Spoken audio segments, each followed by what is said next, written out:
Namo tassa bhagavato arahato samma sambuddhassa.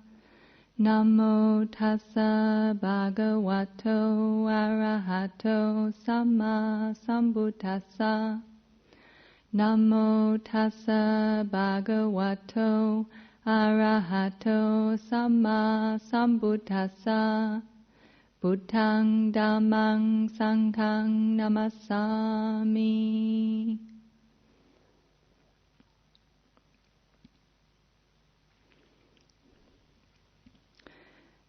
As I said earlier, this is the first talk that I've given here since the end of the Rains Retreat. During the 3 months of the Rains Retreat, we don't come down to the city centre, but we stay in the monastery and practice there. But I wouldn't like you to think that we don't do things, that things don't happen in the monastery, even though it's the Rains Retreat. Also, I can see a few old familiar faces who I haven't seen for a long time, who have been around helping at the monastery in the past. So just to let you know that we do get up to things in the monastery even during the Rains Retreat, and for those of you who may have been out of touch with what's been going on there, I'll just let you know of some of the changes that happened in the 3 months. Our community has now grown to 6 with we had 3 new trainees come especially for the Rains, and 2 of those women have decided to stay on and continue the training. So together with myself and 2 other nuns and 1 other Anagarika who was already in residence, we now have another 2, so that means that the community is now 6. That's very nice news. And also, before the Rains Retreat started, we were in the process of building 3 more kutis, and that work was continued in the first part of the Rains. So now we've completed that work, so we have 3 new kutis, so altogether 5 kutis there now. And we also were engaged in upgrading our water storage and catchment facilities. So we have another new large storage tank, and we also have a solar pump at our 3rd dam, which may seem very boring and mundane to most of you, but anyone who lives in an area where there isn't town water can appreciate that to have ample water is a great blessing. And in the monastery, up until now, we've always been relying on rainwater, and so sometimes we've been very short on water, but now we have the addition of the dam water for use in our buildings, so it's made a great difference to our use of the water and our ease of getting things done. And particularly with the new pump and the new tank, we've now been able to irrigate some of the areas that we've been trying to revegetate. We've been trying to revegetate them for the last 5 years with great difficulty, because we've had to hand water and carry the water from the dams, and now we've got an irrigation system, which is wonderful.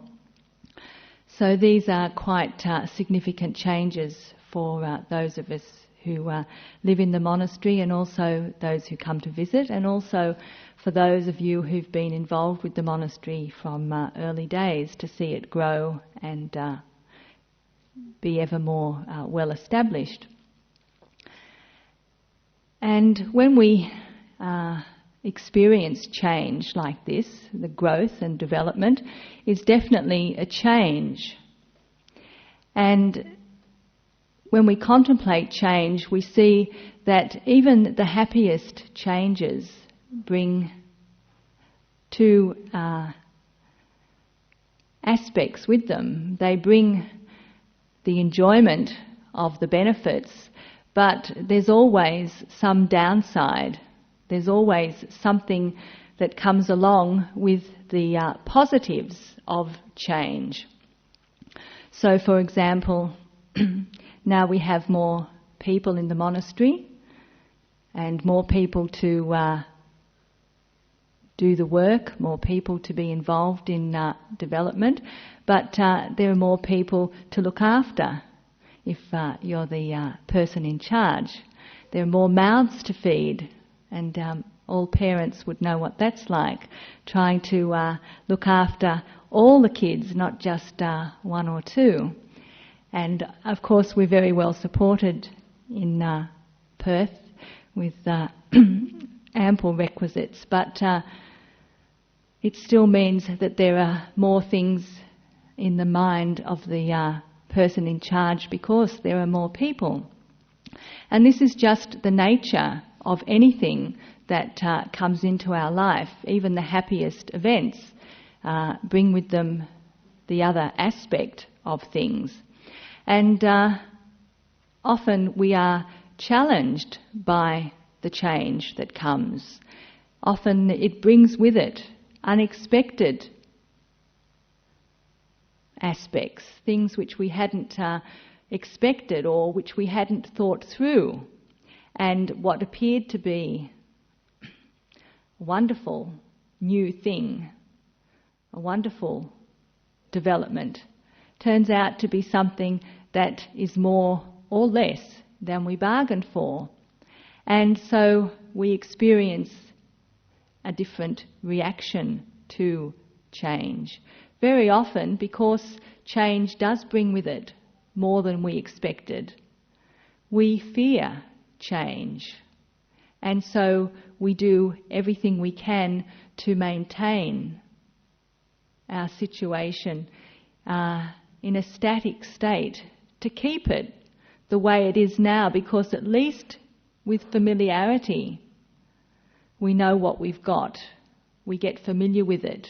We feel like we've got it under our control. And this attempt to control situations and the fear that they're going to get out of our control is one of the aspects of our life as human beings that we need to wake up to. Because in reality it's impossible to control our situations completely, no matter how skillful or clever or wise or rich we are. That's the nature of reality. And if we don't understand that deeply, if we don't acknowledge that consciously, then our fears can drive us. Our fears can become what defines our life. Our attempts to keep things as they are and to maintain control means that we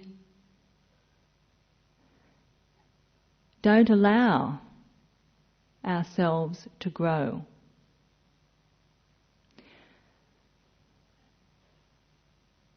So I'd like to talk about the way that we challenge our fears and the way we need to work with them if we're going to live fully and make the most of this wonderful human life. I came to contemplate this topic recently because of the fact that spring is in the air and spring is in the monastery. And this is one of the changes that happens naturally. Comes around every year, whether we like it or not. And it always brings with it both positive and negative. If you live in the bush, then it's wonderful because the wildflowers are out. But it also brings with it the recognition that the bushfire season is just around the corner. Can't have one without the other. It also means that a lot of the creatures that live in the bush have reproduced, and their babies are just getting ready to fly the coop. And recently I've been watching the birds as they get ready to leave their nests. And I've seen firsthand how the birds need to overcome their fears if they're going to survive. We have lots of magpies at the monastery, as you probably have in lots of your gardens. And you may not know that magpies live in groups, not just in single families, and that the older generation, the previous generation, looks after the next generation, feeds them, teaches them, prepares them to be adults. And it's quite interesting to watch how the group of magpies try to bring up the next generation, try to get these young birds to leave the nest and do what they need to do to survive. The magpie baby, when it's ready to fly, sits in the tree and squawks and squawks and squawks and squawks and squawks, makes a big fuss. It's time, but it's not sure whether it's really ready. And the other magpies, the adults, fly away from the baby and also make a noise. Come on, give it a go. And the baby squawks and squawks and squawks and squawks and squawks. And when they're first starting off, they can squawk for 20 minutes or half an hour before they're willing to fly down from the tree. And as soon as they fly down from the tree, one of the adult magpies flies in and puts a bit of food in its mouth. That's its reward for flying down. And then that adult walks away and leaves the baby just sitting there. And the baby realises then, hey, I'm out of the tree, I'm down on the ground, and I've just been left alone. So it starts squawk, squawk, squawk, and again. Half an hour can go by and it squawks and squawks and squawks. And meanwhile, the other magpies are in the vicinity saying, come on, walk over here. You don't have to fly this time, just walk. And it looks around and it can see that there are numbers of magpies around. And eventually it may walk over to where one of the others magpies is feeding, and again, as soon as it walks there, they'll put some food in its mouth, and then that adult magpie walks away and leaves the baby again. Only this time the adults fly up to a tree, and the magpie baby sees that it's not only alone on the ground, but everyone's gone. And it starts squawking again. Squawk, squawk, squawk. And then the adults in the tree say, come on, fly up here. I can't, it's too far. Just over here. No, not over there, it's too high. And this goes on for maybe 20 minutes before the bird finally takes up its courage and flies up to the tree. And as soon as it does, an adult comes in, gives it a piece of food. And that goes on again and again, repeated throughout the whole day, day after day, until that baby is ready to fly on its own. And all of that squawking is the baby's expression of fear and surprise. That you mean I've got to fly all the way down there You mean I'm going to be on my own? I've got to fly all the way up there? All of that is expressed in that squawking. And although the baby is afraid, it has to overcome its fear. It has to be courageous if it's going to learn and if it's going to survive. This is very basic. This is survival. This is what magpies have to learn if they're going to live through the season, if they're going to make it to be adolescents, if they're going to make it to be adults. Now, in contrast to the magpies is another kind of bird which we have in the bush called a frogmouth owl. And you probably don't have these ones in your home gardens because these are very quiet birds, particularly compared to the magpies. But these birds are different also in that they nest as a pair, and the parent birds take turns equally to look after the baby while it's an egg, to incubate it, and once it's born, to sit with it, to sit on it, and to protect it from any of the other predator birds which come around. Because frogmouths build their nests on very exposed limbs of trees, and they're not very good nests. So one of the parent birds sits all day looking after that baby, while the other parent bird flies out to find food and brings it back, and they take literally 12-hour shifts if you watch them. Sits there all day until time for a change. The other parent bird comes, takes over, sits with the baby and stays with it through the whole of the next 12 hours, while the other bird flies out, gets food, brings it back. Now, when this baby is ready to learn what it means to be a frogmouth owl, it has to learn quite a different set of behaviours to the magpies. Frogmouths survive through being very quiet, and they survive through being camouflaged. When they're sitting in a tree, their feathers are so much the colour of the tree that they're sitting on, the bark of the trees that they're sitting on, that you can hardly see the bird sitting there.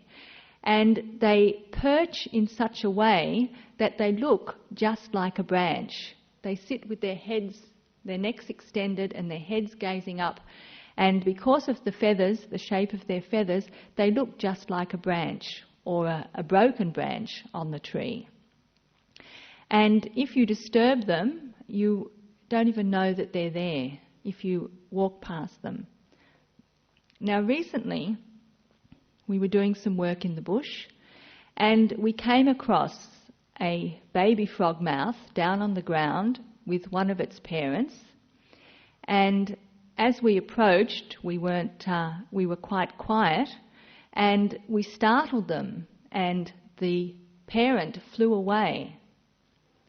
But the other parent was sitting on the tree right next to it, just watching. And the baby frogmouth sat on the ground, or sat on a log it was, perfectly still.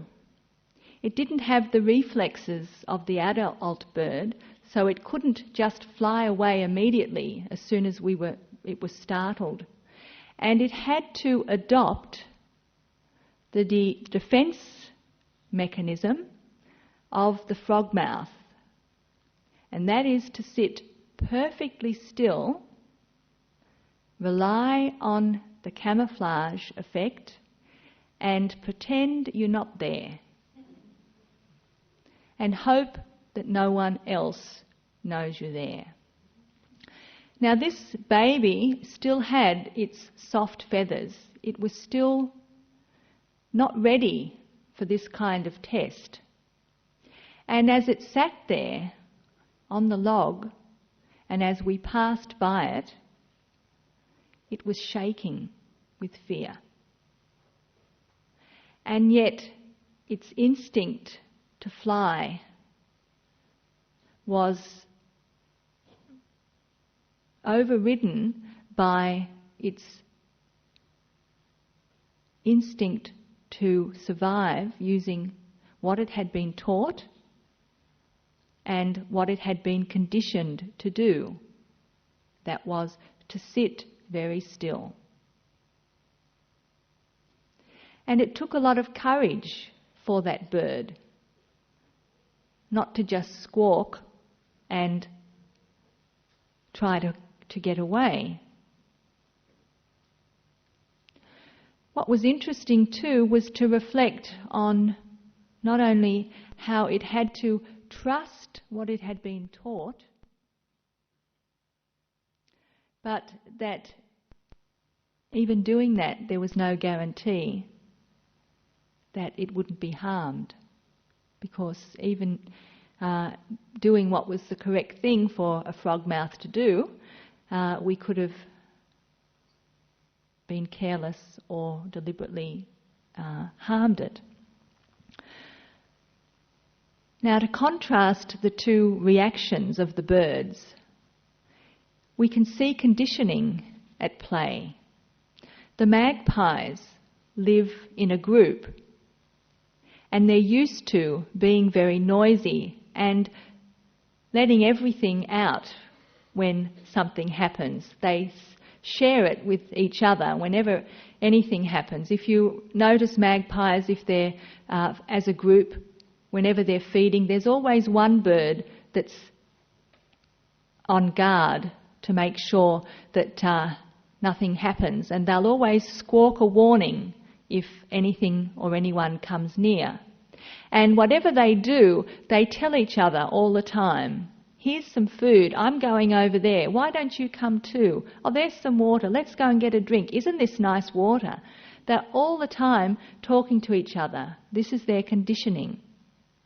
And so in a fear situation, their reaction is to let everyone know that they're afraid and to hope that somehow someone will come to their rescue. Somehow just sharing it around makes them feel better. Now the frogmouth, by contrast, is the nuclear family, just the two, mum and dad and the kids. And everything depends on those very close relationships. And when something happens, you better know what to do yourself, because you've got to rely just on yourself. Maybe mum and dad are there, but they can't get you out of this fix. And so the frogmouth learns to be quiet, learns to shut up, keep it in, and hope that it will go away, whatever it is that's fear-provoking. Now, as I watched the birds, I contemplated how so like us these birds are in their reactions to fear. Some of us have grown up in families where everyone knows everyone's business.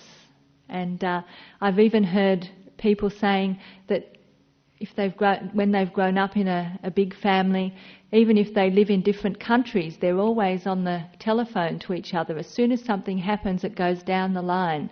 Everyone knows very soon. And if someone's ringing their mother, for example, and the mother's phone is engaged, what they do is they ring round to all the aunties to see who else has got their phone engaged. And then they put two and two together, and it must be mother and auntie on the phone. And so they ring cousin and say, go over and tell your mother to get off the phone because I want to ring my mother and tell her something. And this is what happens because people are used to sharing everything. And whenever anything good or bad happens, whenever fear arises, this kind of conditioning, it's likely that we will let other people know that we're having a bad time, that something is challenging us, that this is something which we need a bit of help with if we're going to deal with it. But some of us have grown up in families where you don't let out your fears, where you don't pass on the information, where you've basically got to learn to look after yourself. And so difficulties arise, challenges come, problems, and we bottle it up and we keep it to ourselves. We try to get over it on our own, or we hope that it will go away if we just don't acknowledge it. Now these are generalizations, but I'm sure you can see yourself somewhere in there with this reaction to fear. Now the birds have to overcome their fear of flying, which is so basic to their existence, in order to survive. They've got very few options otherwise. But for human beings, because we are very clever at manipulating the environment, very clever at manipulating conditions, sometimes we think that we are clever enough to manipulate away any of the problems that we might have to encounter in life. We might try to overcome our fears by making our world as safe and as much the way we want it to be, as much under our control as possible.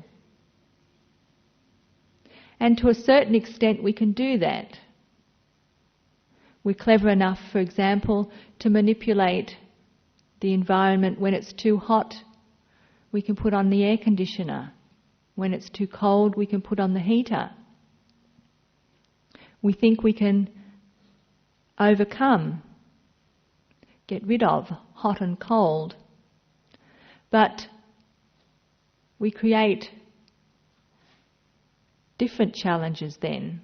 What happens is so many people switch on their air conditioner, there's not enough electricity to support all that cooling. We create new problems through our solutions. And so again, if we are thinking about trying to make our world safe, perfect, and free of fear, if we contemplate it long enough, we'll see that that's impossible. We'll see that eventually we're going to have to face conditions which we don't like, conditions which aren't under our control, conditions which challenge us. We're going to have to face our fears. We're going to have to face our fears in order to survive. Sometimes we see that because we can manipulate our life to a large extent, that we actually are boxed in by our fears, trying to maintain a level of comfort at all costs. We see this, for example, when people live in very comfortable houses surrounded by barbed wire, so that anything bad stays away. And then they become too afraid to come out from behind their high walls. But we can notice this in small ways too, even when we practice the Dharma. I very often hear people say, I'd love to do a retreat, a weekend retreat. I don't think I could manage any longer than that, because I couldn't stand being away from home, from my own bed, from my own kitchen, from my own bathroom, from my own this, from my own that. I don't think I could stand the discomfort of sitting in meditation. My legs would ache too much, my back would ache too much. Or I don't think I could stand watching my mind for a whole day. for a whole weekend. And then I hear people say, well, I'm ready for a weekend retreat, but I'm not ready for a 10-day retreat. A 10-day retreat is just too much. And why is that? Because it takes us out of our comfort zone. It brings up the fear that we're going to be discomforted, that we're going to have to be without the things that we depend on for security, that we depend on to be in control of our life. So in large ways and in small ways, we can see that fear of discomfort, fear of being out of control, boxes us in, even when we're waking up, to its presence in our life. And depending on our conditioning, we might know fear, know challenges, and squawk about them as a way of avoiding them, of overcoming them, of getting round them. Or we might hold them in, hope that they'll go away, hope that we'll be able to avoid them for as long as possible. But either of these ways, if they don't eventually lead us to confronting our fears, aren't going to take us to freedom.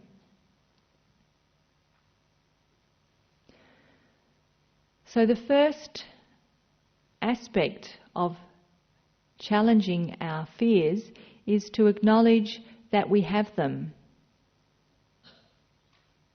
to see how they limit what we do in our life because of the worry, what if.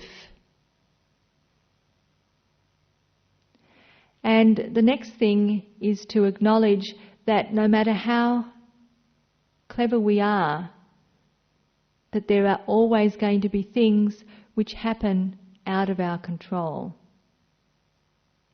That it's not possible to abolish all the things that could lead to our discomfort in this life.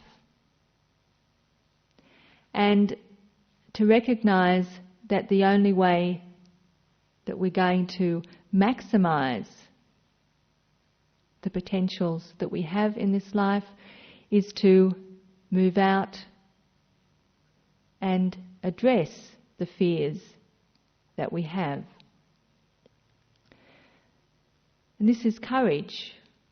Courage is the willingness to deal with what needs to be dealt with, even when fear is present.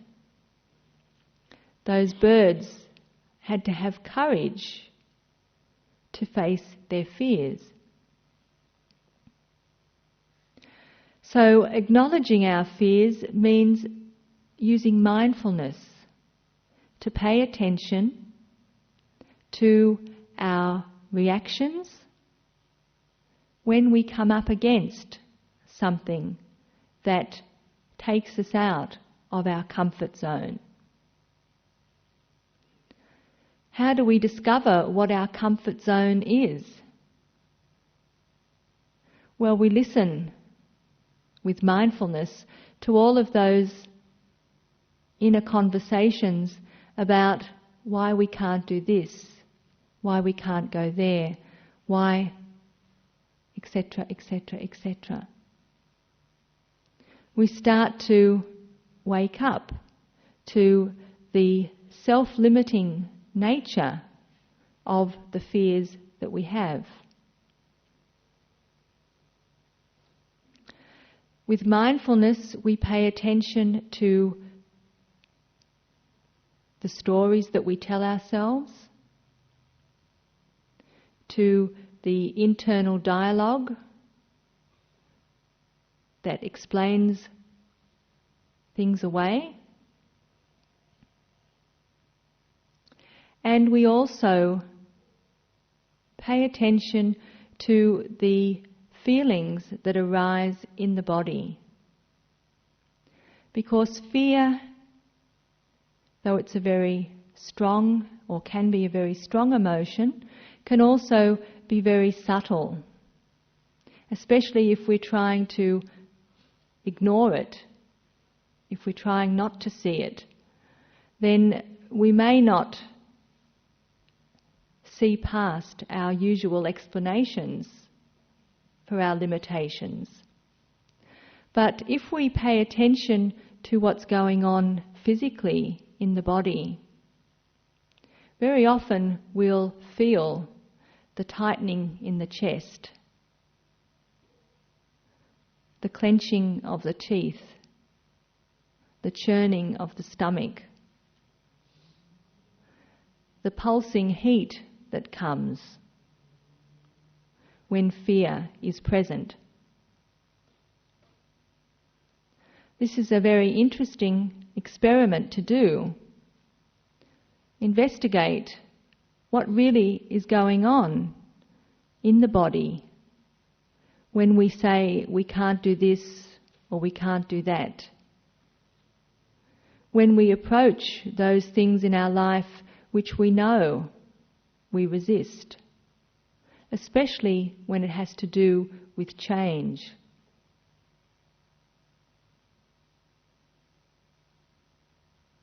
We might discover that behind our justifications, behind our resistances, surprise, surprise, there's fear.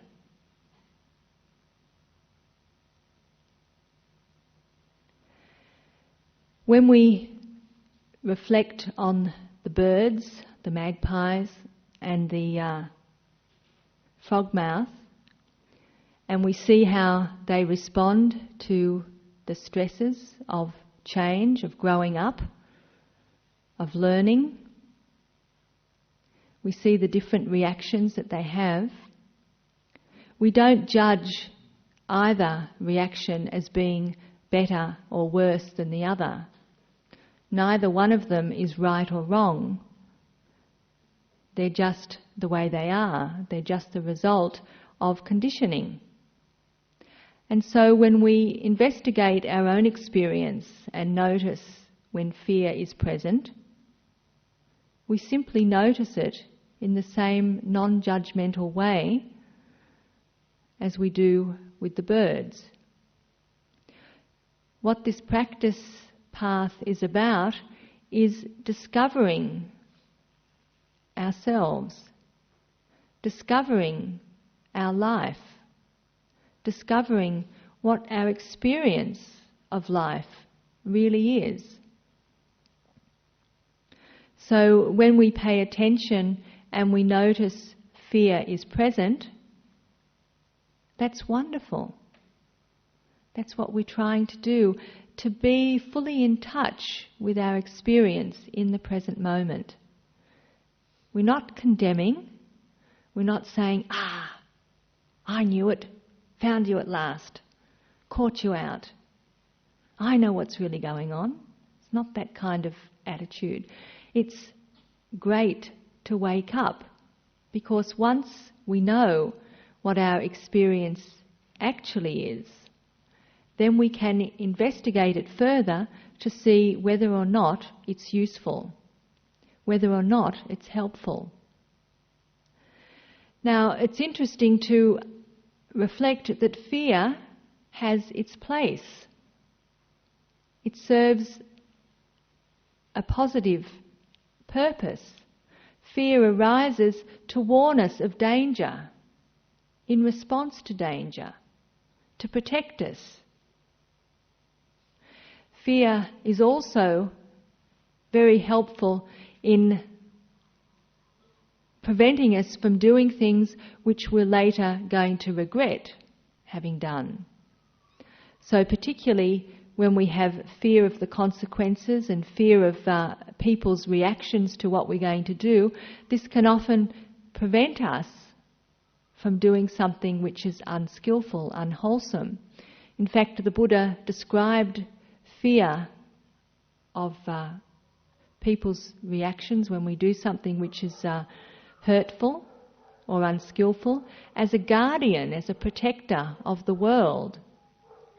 So fear has a place.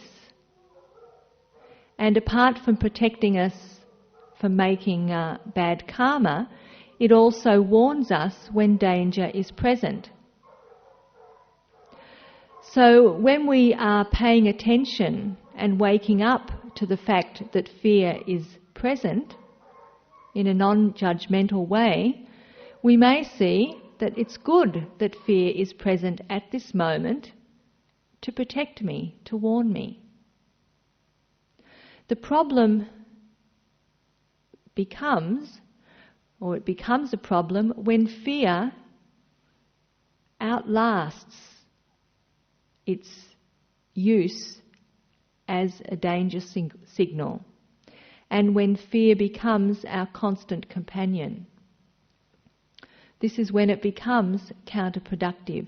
This is when it becomes limiting in the way that we live our life. So, first of all, acknowledging its presence, and then discerning whether or not this is one of those occasions when it's useful, or when it's at one of those occasions when it's not useful. And to acknowledge fear sometimes can just be enough to remove it. We know it's there, but we still have to act. Having seen it directly, it doesn't override us, doesn't drive us. If fear is present and we still have to act, or if fear is present and it determines what we do in a particular situation, then what we apply is mindfulness to see, how does this affect my life when fear is present? Does it automatically determine the decision I'm going to make? Does it already limit my options? Does it push me in the direction I don't want to go? This is the investigative quality of mindfulness, called clear comprehension, to know the purpose of our actions and the results of those actions. So investigating at the moment when fear is present, what does it do in my life? And if we see that it's counterproductive to our happiness, if it limits us in our options, if it prevents us from pursuing what we really want to pursue, then we need to challenge it. And we do this little by little. So, for example, if we're not ready for a 10-day retreat, then we take up the challenge of a weekend retreat. If we're not ready for a weekend retreat, then we take up the challenge of meditating regularly and coming to the centre and regularly meditating no matter what every weekend, when there are classes, when there are group sittings, when there's the opportunity to be supported in our meditation practice. Unless we start to challenge our fears, we're never going to be able to tackle them and overcome them. And we're going to find that we're constantly pushed around by them, very often in subtle ways which we don't realise are happening until it's too late. So if we are still thinking that one day we're going to get our meditation together, one day we're going to get it all ready so that we'll be able to go and do that retreat that we'd like to do, that we've heard about, we have to start now to prepare for that, or that one day will never come.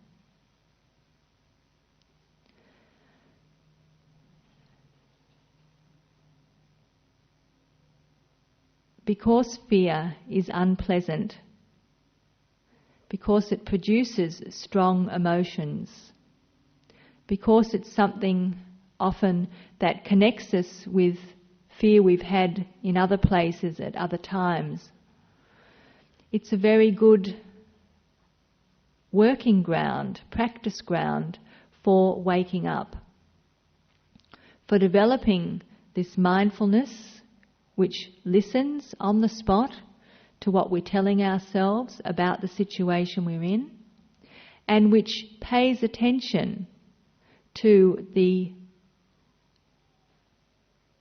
experience in the body that is produced in the present moment. In a non-judgmental way, with curiosity, investigating to see what is the experience when fear is present, and what does it produce in my thought, speech and action.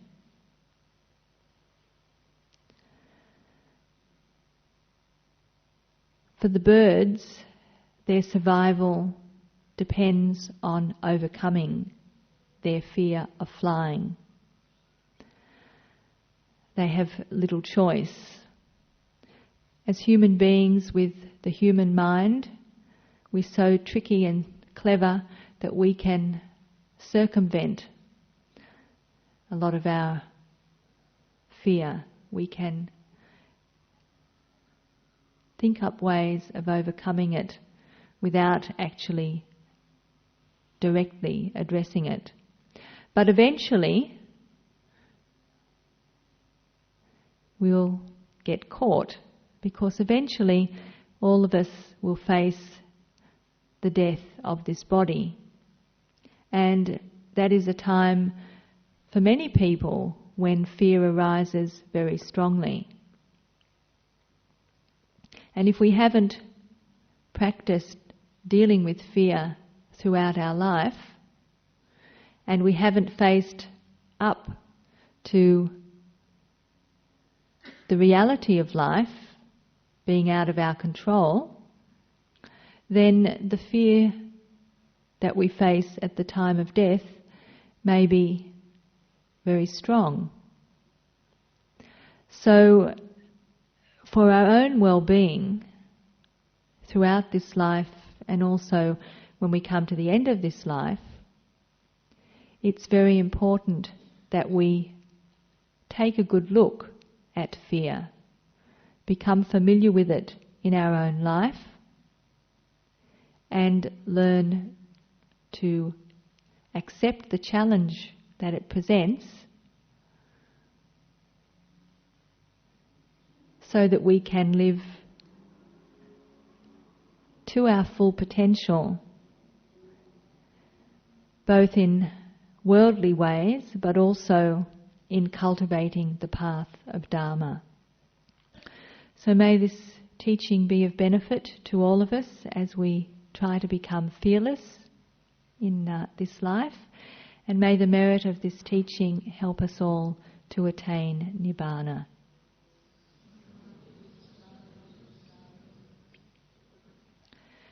Does anyone have any questions or comments?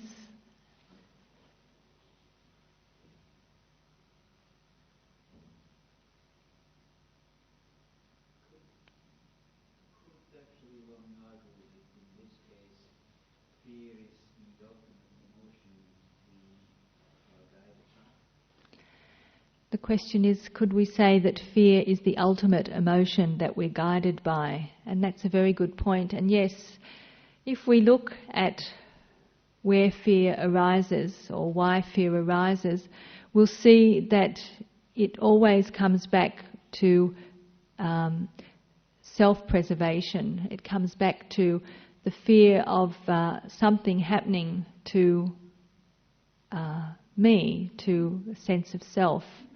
From the smallest thing to the largest, the fear of not getting what we want, the fear of having to put up with something that we don't like, is all because of trying to preserve me in the most comfortable way.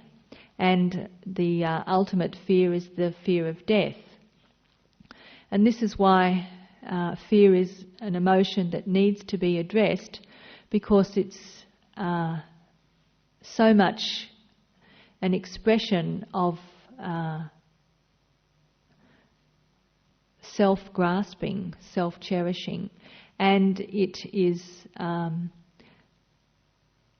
when it's present, it is fertile ground for any of the defilements, greed, hatred and delusion, to arise. So to look after ourselves, to protect ourselves, we hurt other people, we hurt other beings. When that fear of something is going to hurt me, we'll get rid of it. That kind of reaction. So when fear is present, it gives rise to all kinds of unskillful states of mind and unskillful speech and behaviour.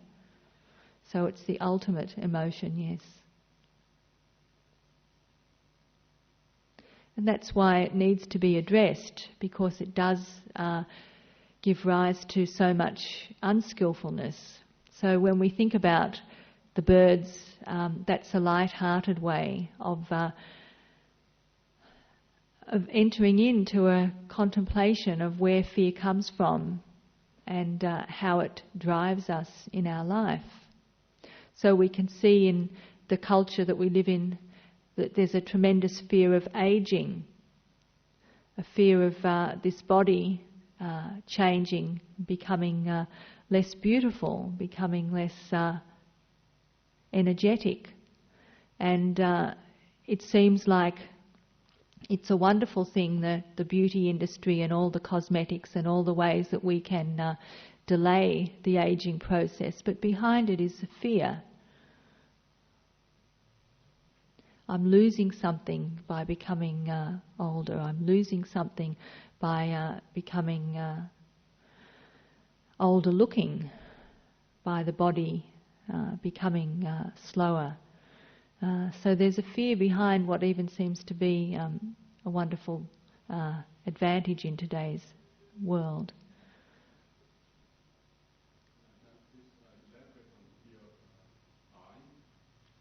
Elaborate on fear of dying. Well, that's the ultimate test, I suppose, because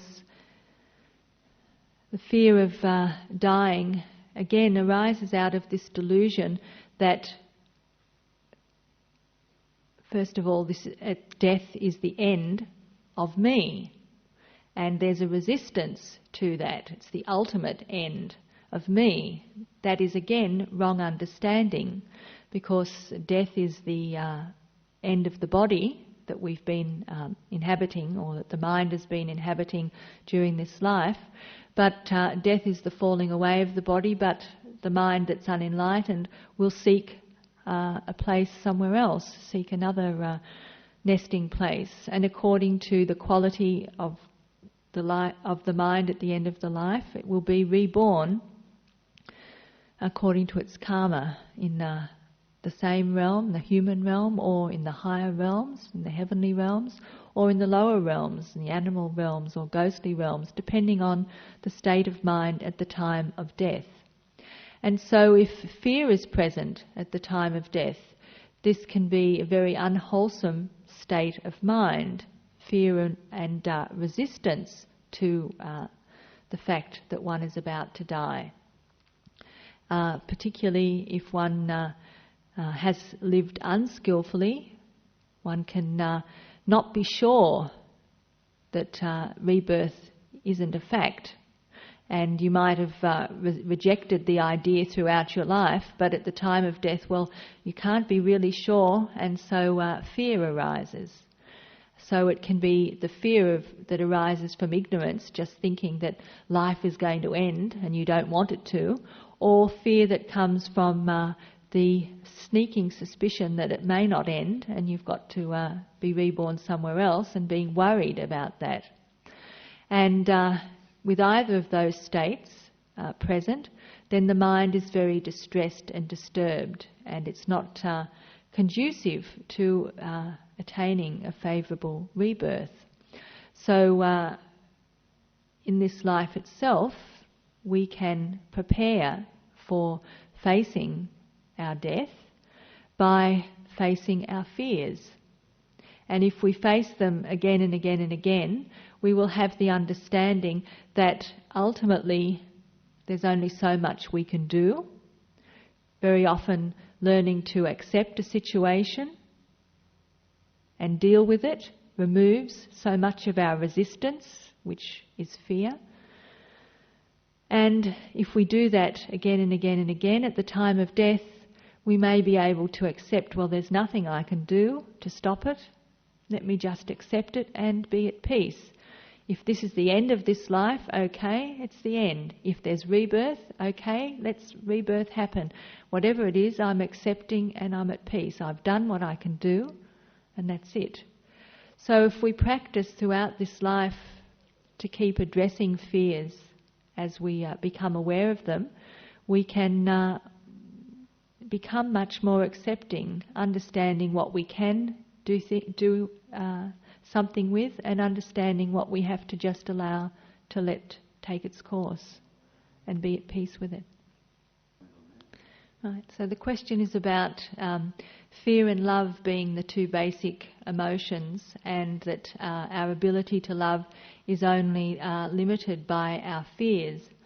And that's very true. If you think about what we mean by love, the ordinary understanding of love always has with it the connotation of grasping an ownership of the object that we love, and that when we have this sense of owning, grasping after the object, then there's always the fear that that object is going to be lost. Either the object's going to change, or that it's going to go away, that it's no longer going to be ours anymore. And so when we have that sense of ownership of the object that we love, then fear is always present, because change is a part of life. When we realise that, then we know that even our love object is subject to change. If you contrast that with the understanding of loving kindness or metta in Buddhist practice, that kind of love is without grasping. It's not conditional on the object being lovable.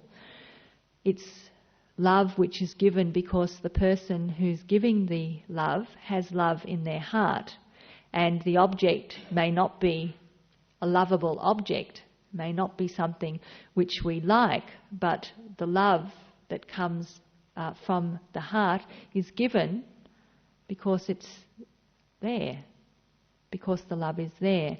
And there isn't a sense of having to own the object in order to feel that it's worth being loved. And because there's no sense of ownership, and because the love is given unconditionally, not expecting anything in return, there's no fear. The love that's bound up with fear is always on the condition of getting back what we want from the love object, and so there's always the fear that that's not going to happen.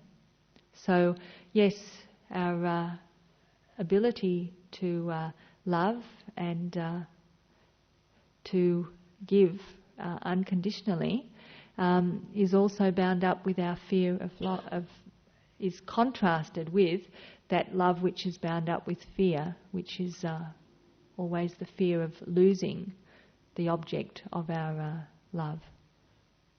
But when we understand that there will always be situations in our life that we can't control, that there are certain things that are always going to be possibilities of things not being the way we want them to be, that we can't have perfection, and we can't have it for long, then that realisation in itself removes so much fear, because we understand that we're going to have to face difficulties and challenges. We can't avoid it, so rather than trying to live in fairyland, where everything is perfect. We come down to earth and learn to deal with things as they arise. So I think it's probably enough now. Arahant Samma Sambuddho Bhagava Buddhaṃ Bhagavatāṃ Abhivādemi Swakato Bhagavata Dhammo Dhammam Namasami Supatipanno Bhagavato